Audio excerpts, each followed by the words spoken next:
এই তো দরজাতে ঢুকে দিছি, হারাপ করে আমার গরু হয়ে যা। এই তো গরু হয়ে গেছে, ওয়াও কামাল হয়ে গেছে। ও এবার যাই এটাকে বিক্রি করবো। হালার পোলা বিক্রি করবি তো ঠিক আছে, আমি মাত্র 10 মিনিট টিকবো, এর আগে তুই কিছু একটা করবি। আর হালার পোলা 10 মিনিটের ভিতরে আমি অনেক কিছু করে ফেলবো, তুই শুধু আয় আমার সাথে। শেখ সাহেব আপনি গরু খুঁজতেছেন না? এই দেখেন একটি ভালো সুস্থ গরু আনেছি। আরে হে, দেখতে তো স্বাস্থ্যবান সুন্দর গরু লাগতেছে, তা এটার দাম কত নিবে বলো? আর দাম তো ছাড়েন, আগে বলেন আপনার পছন্দ হয়েছে? আরে হে, এটা গরু পছন্দ হয়েছে। আমি হাত পাতিয়ে দিয়েছি, আপনার যত বলছে তত দিয়ে দিন। এই নাও, আমি আবার বিএনসিবি করতে পছন্দ করি না, এখানে পুরো টাকাই আছে। সেটা বলা লাগে। এই যে শেখ সাহেব, এবার সাবধান এটাকে দিয়ে যার করে সমস্যা নেই। হালার পোলা তুই গরুটা কই পেলি? আরে হালাল পোলাতে কি বুঝবি, আমি কয়দিন পর দেখবি বস্তির সব থেকে ধনী ব্যক্তি হয়ে গেছি। এই তো চলে এসেছি আমরা, এখানেই তোকে বেঁধে রাখবো।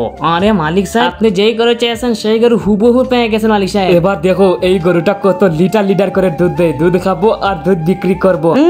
আমি কি তাকলেই তো দুধ পাবি? আমি তো 10 মিনিট পর উদার হয়ে যাবো। এবার যাও, এটা জন্য খাবার নিয়ে আসো। এই নেন। এবার খাবারটা দিয়ে দিই, খাবারটা দিয়ে দিলেই ও হয়ে যাবে। এগুলো শান্তি করে খাও, আমি এখনই কি আরো ভালো খাবার নিয়ে আসতেছি তোমার জন্য। তোর আসার সময় হয়ে গেছে, এখানে মোটর সাইকেল নিয়ে দাঁড়িয়ে দেখি। এই তো হয়ে গেছি, এবার যাই। কি খানিটাই খাওয়ালো না, তাড়াতাড়ি পালাই, না হলে খবর আছে আবার। এই তো উঠে পড়েছি, এই চল চল। আরে ভাই তুমি এখানে? ও হো ভাই, তুমি কি করতেছেন এখানে? আরে আবার গরুটা খুঁজে পাচ্ছি না, কই গেল গরুটা? ও গরু খুঁজতে ওই দিকে গেছে, ওই দিকে, আপনি ওই দিকেই যান। ওই হালা পালা পালা।